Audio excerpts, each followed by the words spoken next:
बेलन के बारे में हम लोग अध्ययन कर रहे हैं। तो बेलन जो होता है यह इस तरह का एक आकृति होता है और इसमें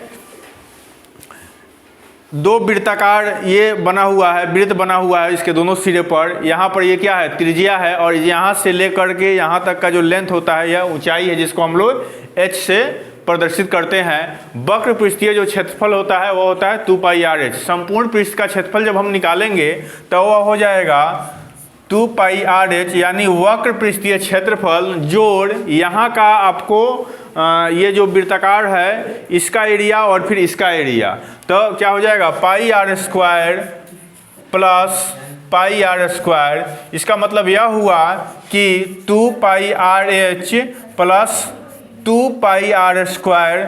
यहाँ पर हम देखिए, यहाँ पर देख पा रहे हैं कि यह जो निकल के आया 2πr/h और प्लस 2πr²। तो इसमें वो सिंपलेस्ट करने के लिए हम लोग क्या करते हैं, इसमें से 2πr कॉमन ले लेते हैं। तो लेंगे 2πr कॉमन लेने के बाद यहाँ बच जाएगा h और यहाँ बच जाएगा r, तो लिखेंगे r प्लस h।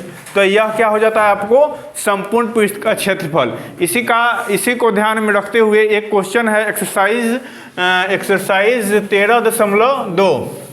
13.2 का एक क्वेश्चन है, क्वेश्चन नंबर 1। उसको देखेंगे। यह कह रहा है कि ऊंचाई 14 सेंटीमीटर वाले एक लंबवृत्तीय बेलन का वक्र पृष्ठीय क्षेत्रफल 88 सेंटीमीटर स्क्वायर है। बेलन के आधार का व्यास ज्ञात कीजिए। यानी कि हमको क्या करना है, एक बेलन बना लेना है और इस बेलन की ऊंचाई दिया हुआ है, इस बेलन की ऊंचाई दिया हुआ है 14 सेंटीमीटर। ये त्रिज्या हो गया r, ऊंचाई इसका जो है यह कितना है, h बराबर 14 सेंटीमीटर, और इसके जो वक्र पृष्ठ का क्षेत्रफल है वह दिया हुआ है 88 सेंटीमीटर स्क्वायर।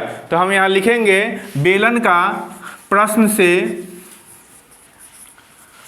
से क्या दिया हुआ है, बेलन का वक्र पृष्ठीय क्षेत्रफल। तो लिखेंगे बेलन का वक्र पृष्ठीय क्षेत्रफल, वक्र पृष्ठीय क्षेत्रफल। तो बेलन का जो वक्र पृष्ठीय क्षेत्रफल होगा वह दिया है 88 सेंटीमीटर स्क्वायर, यानी यह है आपको 88 वर्ग सेंटीमीटर।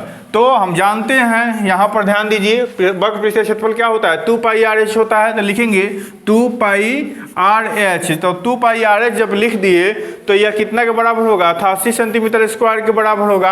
अब देखिए यहाँ पर हमको निकालना क्या है, इसका व्यास निकालना है, लेकिन व्यास तो हमको मालूम नहीं है। तो व्यास निकालने के लिए सबसे पहले उसका त्रिज्या निकालना होगा, और जब त्रिज्या निकाल देंगे तो उससे व्यास हम उसको ज्ञात कर सकते हैं। तो यहाँ इसको सिंप्लीफाई कीजिए।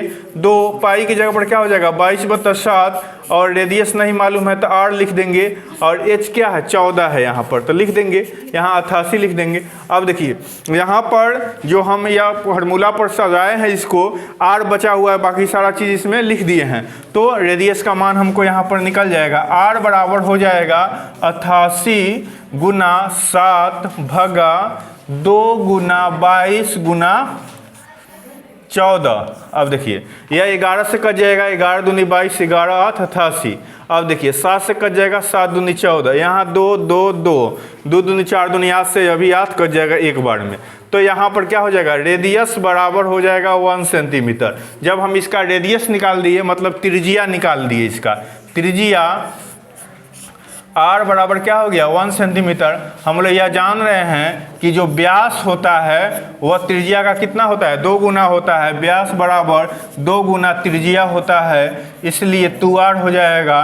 तो 2 गुना 1 सेंटीमीटर होगा, यानी कि इसका आंसर हो जाएगा 2 सेंटीमीटर। तो इस प्रकार हम यह समझ गए कि इसका जो व्यास का आएगा, तो इसको इस प्रकार से हम लोग फार्मूला के आधार पर इसको बैठा करके हल कर लिए।